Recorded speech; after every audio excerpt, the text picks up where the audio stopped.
Hey everybody, how's it going? Welcome to another edition of the Higher State Podcast. I'm your host for this evening. That would be me, Kavika. I am not joined by Scott this evening. He has found a new love, which is Call of Duty on PlayStation 4. So that has been his calling. That and it's kind of late, so he's probably asleep. Or who knows, he might be taking people out. But in the meantime, and thanks to the current situation and climate of things, I have the honor of having my beautiful wife, Ilani, with me here. Honey, would you like to tell everybody hi? Aloha. And so we thought we'd take you through some things. I thought I'd take this opportunity to kind of appeal to the lady listeners, the ones that have gutted it out with us, and even for some of the guys, just appealed more to the husband-wife parent side of things. I don't believe we'll have very much football talk or basketball talk. You want to talk about any of those things, honey? I'm good. Tua Tagovailoa is still maybe the second quarterback that's going to go in the draft. Sweet. Yeah, I know. We're all stoked about that. All right, so having said that, like I alluded to earlier, due to the current climate, the current state of things for almost everybody, I mean, very few industries aren't affected by it. My lovely wife has been home with us for almost exactly a week now, or a week and a day. Where are we at? Mm-hmm. Yeah. Exactly a week. A week and a day. A week and a day. Yeah. So I guess the first question, hon, is how's it been for you? It's been great. It's been a blessing. It's unfortunate that this is going on, but at the same time, I consider it a blessing just because I get to be home with my family. I cook all day. I clean all day. I'm with everyone all day. So sounds like it's such amazing. a blessing. No, it really is because, you just get caught up in going to work and doing other things that I really miss being present and being there for my family. The quote unquote rat race, right, honey? Mm-hmm. So, I mean, it's kind of serious, right? They keep pushing the end date back and back, and so we don't really know for certain when this whole social distancing, when we'll have the correct information necessary to resume, I guess, life as we knew it prior. How are you feeling about that? I just want this all to be over with. I want it to be. I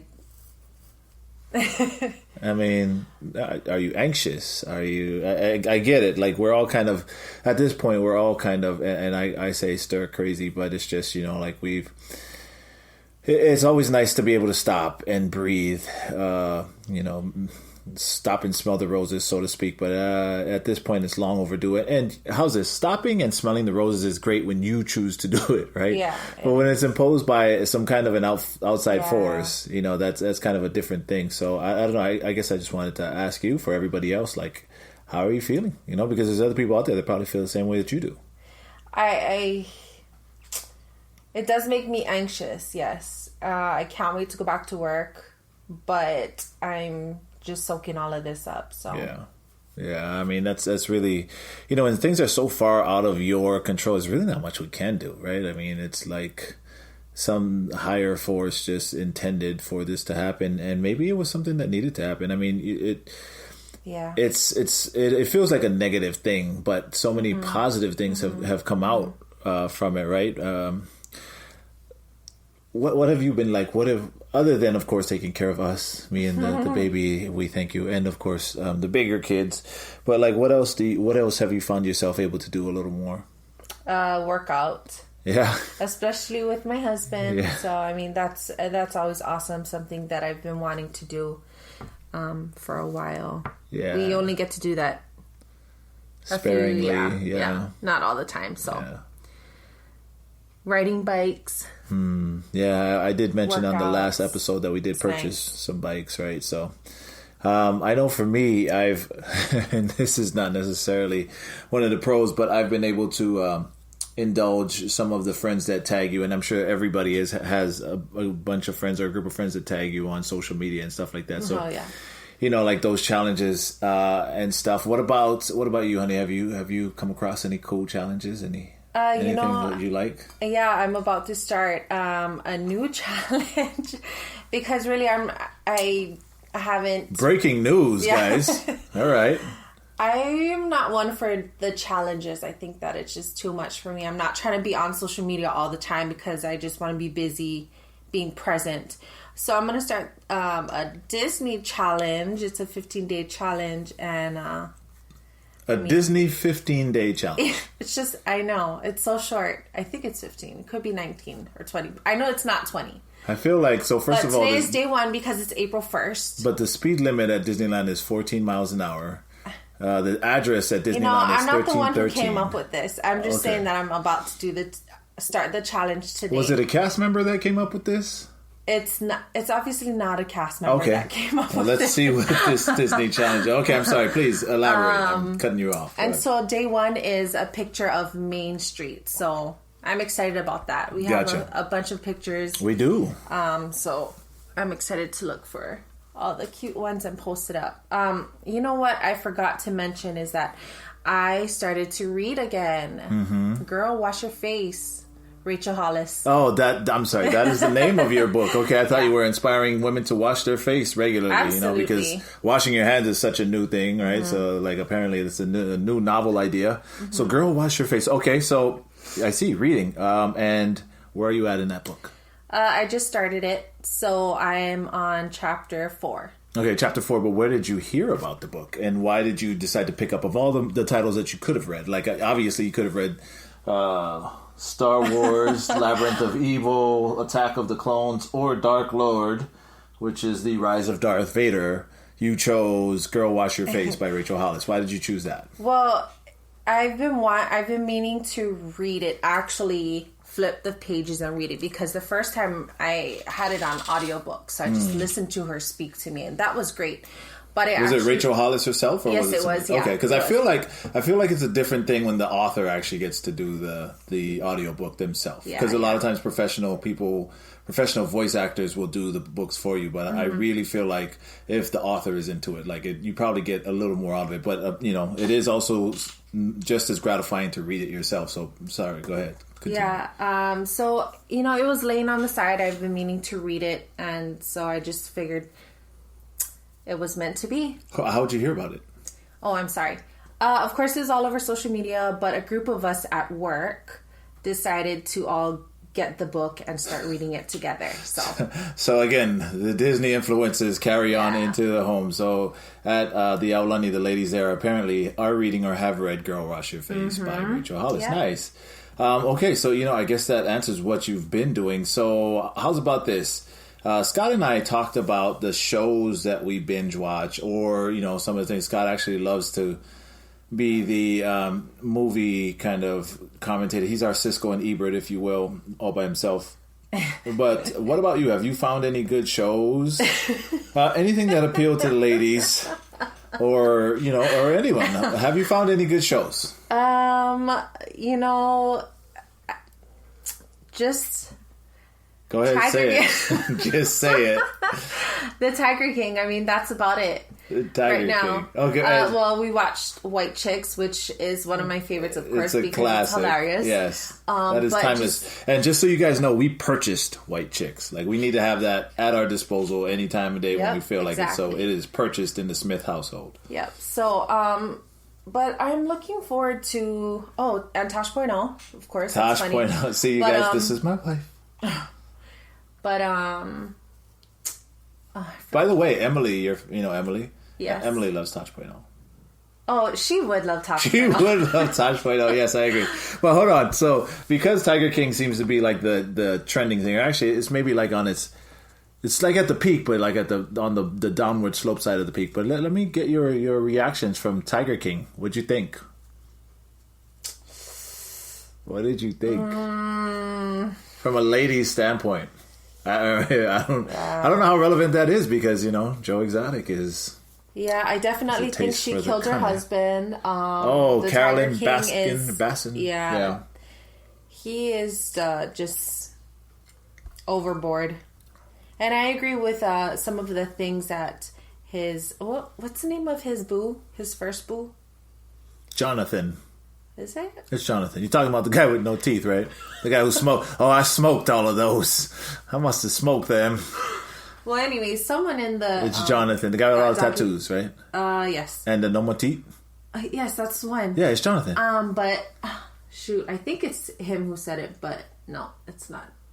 Well, someone said it that he lost the track of... I mean, he pushed animals aside and was just focusing on money and the fame. Yeah, I think it was Jonathan that said that. Yeah. Was it him? Yeah, okay, I believe it was. Okay. It was like in episode 6 or maybe even 7. Yeah, and I completely agree. Yeah, it's unfortunate.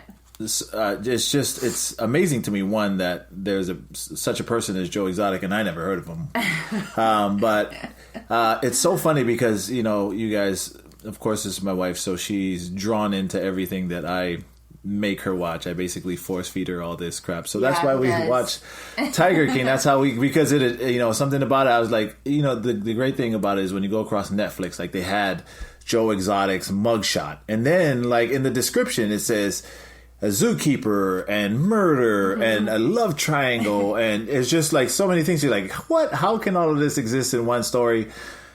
And oh my God, it was the deepest rabbit hole. Yeah, absolutely. The deepest rabbit hole. Like, the only other thing, and I'll get back to that, as a matter of fact, I won't even mention it right now because I don't want to ruin it. But a friend of mine, this guy, Chris Young. So, Chris, if you're listening,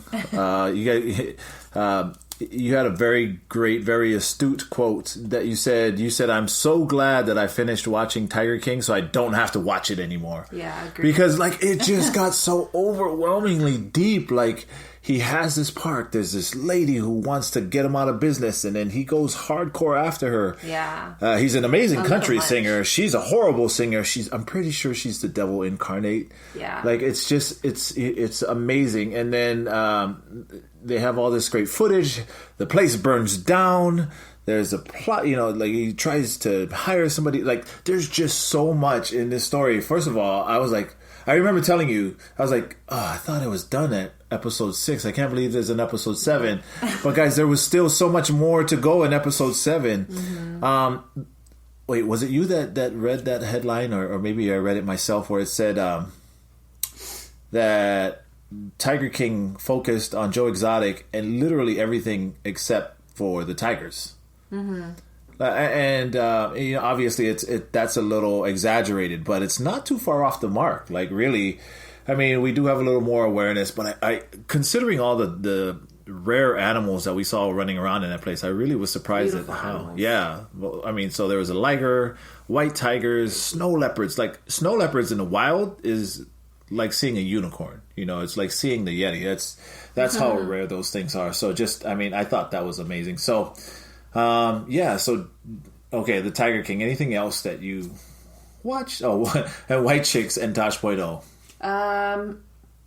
Other than Disney movies, Frozen 2. Oh, Disney movies. But I want to go back to watching Criminal Minds. I missed that show. Yeah, well, I mean, it's always good to kind of to mix it up, right? So, like I said, I force feed my wife all of this junk.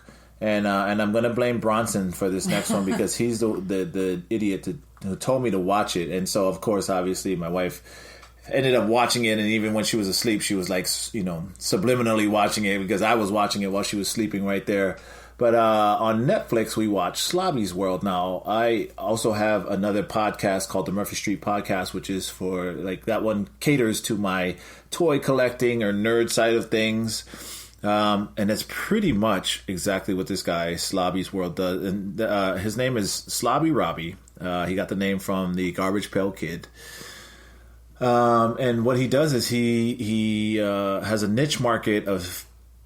he has a shop that specializes in everything 80s and 90s. Mm-hmm. Right? So it's amazing because when you first watch, you're like, there's no way that these people would pay these prices for these stupid things. And you watch him and you start to understand the fact that he knows a lot. He's very knowledgeable on the products that he has in his store. So much so that he eventually cons people into paying hundreds of dollars for a fake shirt and a bootleg shirt. And what's amazing to me is the fact that now, he's not just a salesman, but he is literally the definition of an influencer. And the reason I say that is because he not only sells these people these things, but he knows the difference between a fake and a bootleg. Or he will tell you, or he told me, the difference between a fake and a bootleg. Yeah. And after he was done explaining that, and we went back to the shop, and I was like, okay, I guess I could see paying a little bit more. And then I realized, I was like, Jesus, it worked on me. Yeah. Like, you just worked on me, you damn con man. Mm-hmm. I thought that would be something that would eventually subside as I watched the episodes. And there was 12 episodes, a full season of Slobby's World. And not even, all throughout, all 12 episodes, I found myself saying, I cannot believe people are paying these stupid prices for these shirts. And what's amazing to me, and honey, you can chime in on this by all means. What's amazing to me is he flaunts the fact that he spent $1 here, 40 cents here, and is flipping it for $40, $50, if not $1,000. He bought a $16 jacket at Goodwill, flipped it for $1,000 to a DJ. I think she got it at $800. $800, you're right. I'm sorry. The price so was crazy. It's so crazy. I don't know how these people. But so again, I would say that I have a similar eye to, Slobby Robbie. I don't have the breadth of knowledge that he has on the, like, for instance, I can tell you all of the things that I like, from Z Cavaricci to Tommy Hilfiger when I was growing up. Like, I have, I've held on to pretty much that scope of knowledge. I haven't ventured too much farther outside. Like, I know some Louis stuff, and I have no idea. I've seen MCM stuff. But I can tell you this. I would be the worst person to try to sell somebody on a fake or a bootleg thing, because those things detest me. As a sneakerhead, like, the last thing you want is a fake or a bootleg. And so that's kind of the culture that I grew up with. So that's why it's a little hard for me to watch that and see people just be like, oh yeah, $100, no problem. Like, that's a deal, my man. Like, what? Yeah, no. And it's so funny because, people bring things to him to either purchase, like, they want to sell it to him, or they want to get, like, store credit for it, and he gives them, like, pennies on the dollar to that stuff. And I'm just like, you are such a D word. He makes things and has things, and I swear he says that he's going to give it to people. And and he literally has, maybe he'll have an intention of it. I felt like he had an intention of it. But once the people ask him, like, oh, like, what do you need what I need to pay you to get this? I feel like that goes straight out the window, and that automatic businessman's like, absolutely. Oh, I'm going to flip it now. Like, dude, do you have no friends? Like, I never seen him give away anything. Well, I agree. I mean, I hate the fact that he flaunts how much he purchases it for, and then flips it. Yeah. But I mean, like, so is the thing that we hate the fact that he's being obnoxious about it, or not even obnoxious? He's not trying to be obnoxious. He's actually trying to educate people on the way the game is. But at the same time, like, flipping houses is almost literally the same thing. Like, people are buying it for $10,000, $20,000 and selling it back for $150,000, $200,000, right?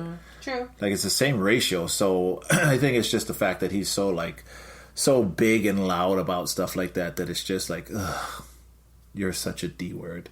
And for me, like I said, for the soft connections that I make, all my friends that I've known growing up, and even the connections that I've made as a professional, like, they're built off of the fact that, hey, I would gladly do this for you just as a gesture of, like, our friendship. And I swear I've never seen that guy do that. But, nope. He's got a lot, or at least seems to have more capital than I have at this point in time. So maybe that's the difference, right? Like, am I supposed to be living like that? Like, I don't know about that. So you, when you are home, when we're all home, honey, you pretty much direct the ship. As probably is in most households. So, do you have any tips for, like, any parents that might be listening? Because I know, Steve. Remember Steve from Seattle? Seattle Steve, Korean. Oh yeah. Because he was like, we should talk about, like, parenting stuff. So, do you have any tips for, like, parenting? Like, what do you think because we have a very common family one week, and then a very dynamic family the next. So, I mean, do you have anything that you feel like any of the parents could benefit from? Like, any tips for the parents that I have? Because we're all home now. Everybody's home, and the kids won't be back at school for another couple weeks at best. Yeah. I would say stick to a schedule. Come up with a schedule. Be flexible. Be creative. Yeah. Well, and just so you know, guys, I'm literally looking at the schedule behind my head. Yeah. So she's not just making this up on the spot. It's something that she's done. And like I said, we have a pretty dynamic household because 1 week we have her kids from a previous marriage the week prior, and then when they leave, then it's just her, I, and the baby. So it's more making sure that the transitions are seamless for the kids, and then after that, like where do we go? Because we have to change gears at that point. So. So making a schedule, is that only, let's say somebody just has like a family that's like me, you, and Maluhia only. You feel like a schedule is pertinent for them too? Yeah, absolutely. Well, because he goes to childcare when he's, Well, we're talking about now, and the way things are now, like... Yeah, but you want to stick to the same kind of schedule that she does. Oh, so I see. He wakes up at 7 or so, earlier than that, and then they have breakfast and go sleep at a certain time, but you don't want to shy away too much from what she has the kids to do, so definitely a schedule. Even for Maluhia now, we definitely need to get back on track with that. We're just having fun for now, just doing whatever. Well, I feel like we're not too far from... What did we miss? Like... Our sleeping schedule our wake up schedule, our sleeping schedule is kind of off right now. I don't know. He sleeps by 9:30 or 10. No, it's a little late. But anywho, okay. So, but that's what he normally sleeps at. Yeah, we need a better schedule for him. Well, it's mainly because you come home from work and we want that quality time. You want that quality time with him. So try to keep him up for as long as we can. But when the kids are here, the older kids, I figured... And for the people listening, Kamuela and Valea are how old? Valea is 12, she'll be 13 in May, and Kamuela will be 11 in July. So, just so you guys know, we have our daughter is soon to be a teen, so we're about to have a teenage girl. Yeah. And it's every bit the ride that it has been advertised to be.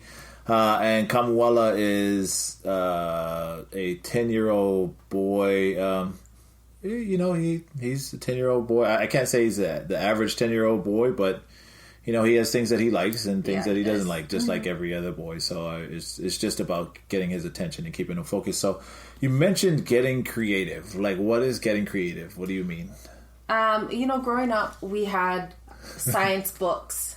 And so don't say we. That's you. I don't think I had science books. In my house, I said growing up. Yeah. So we had science books in our house, and so we were able to do, projects here and there. That's awesome. But being creative, this is a great time. Okay, wait, time. hold on. Just for nostalgia's sake, what do you mean? Like, what kind of project would you do? I can't remember. This was years ago. I don't know. I just thought you might remember. You have a science book. That's pretty cool. Babe, stop. You know how old I am now. This is years ago. But, making the volcano, it's simple. You made a volcano? Absolutely. I've never made a volcano. Coloring, putting the celery in the food colors and... What's that do?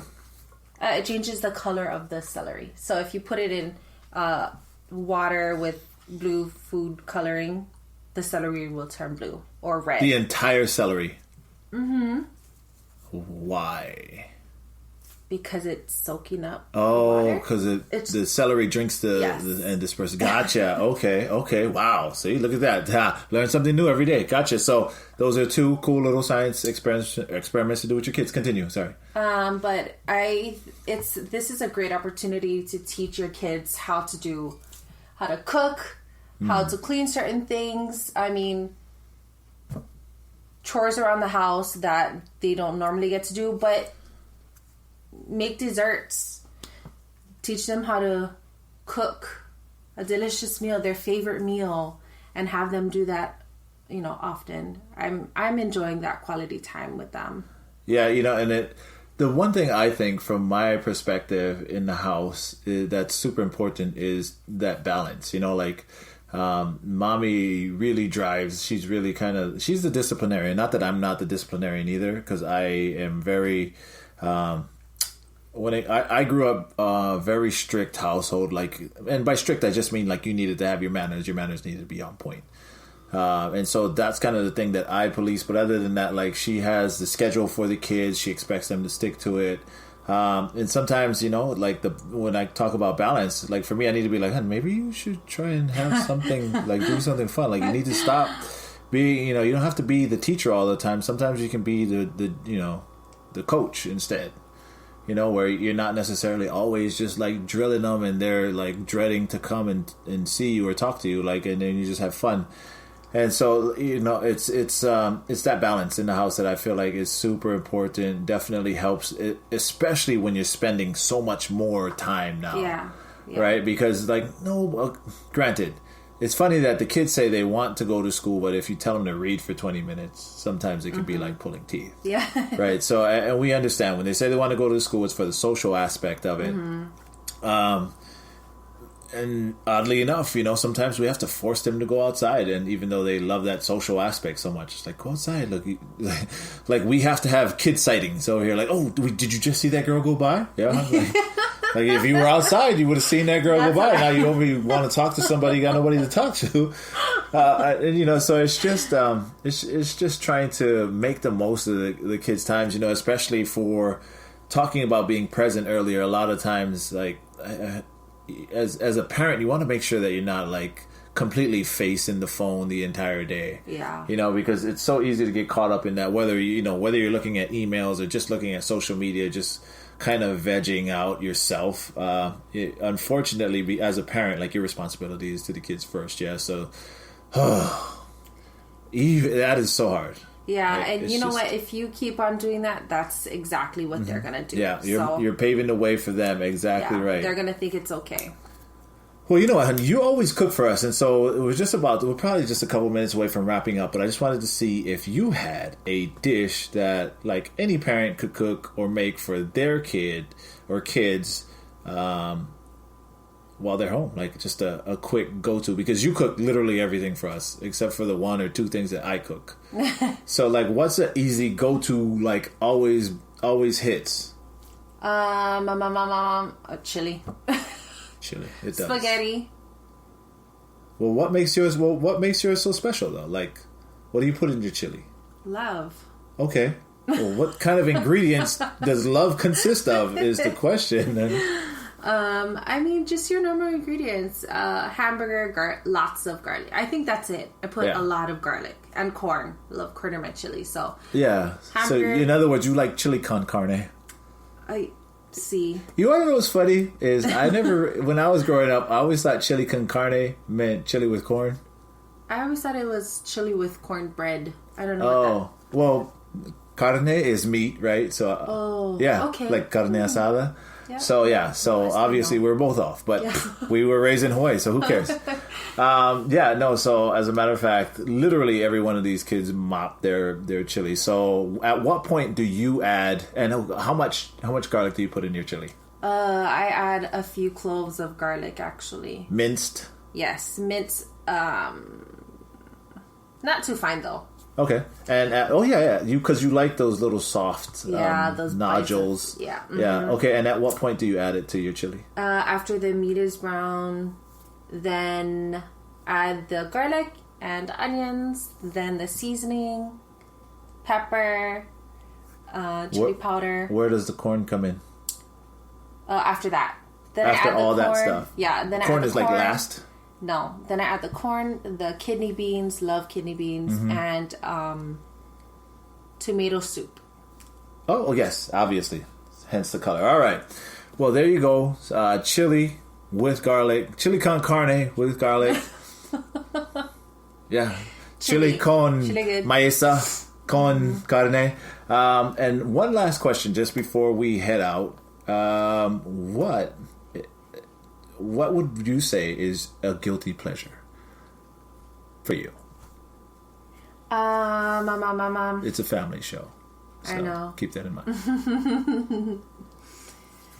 Guilty pleasure. Like for you, I mean, I don't know how many nights I've made you make me. I've made you bake me like cookies, chocolate chip cookies with walnuts. Like, I will do that. Either that or Oreos at the end of the night. Oreos in milk is my, like, guilty pleasure. among other things. Obviously, Tosh Point is one of them as well. I would say ice cream. If we have it, I want it. Yeah, okay. Well, what flavor of ice cream? Or is it just like any ice cream? I like Rocky Road, but I also like the French vanilla that we have in there. Ben and Jerry's. Häagen-Dazs, preferably, but I'll do any. Okay. All right. Super picky. And that is why I married you. No, I'm just playing. No, you're right. That's why you married me. So anyway, thank you so much, everybody, for joining us. This has been your Wednesday edition of the Higher State Podcast. You can follow me on Instagram at KAWIKAKSMITH. You can follow my wife. Honey, would you like to say your Instagram? Kavika Hiilani. So KAWIKAHIILANI. Smith? No? Just Kavika Hiilani. And that'll do it for us this evening. We will see you again on Friday. Hopefully we have Scott by then. He's off his Call of Duty thing. But until then, everybody shelter in place. Stay healthy. We'll talk to you on Friday. Take care. Take care. God bless.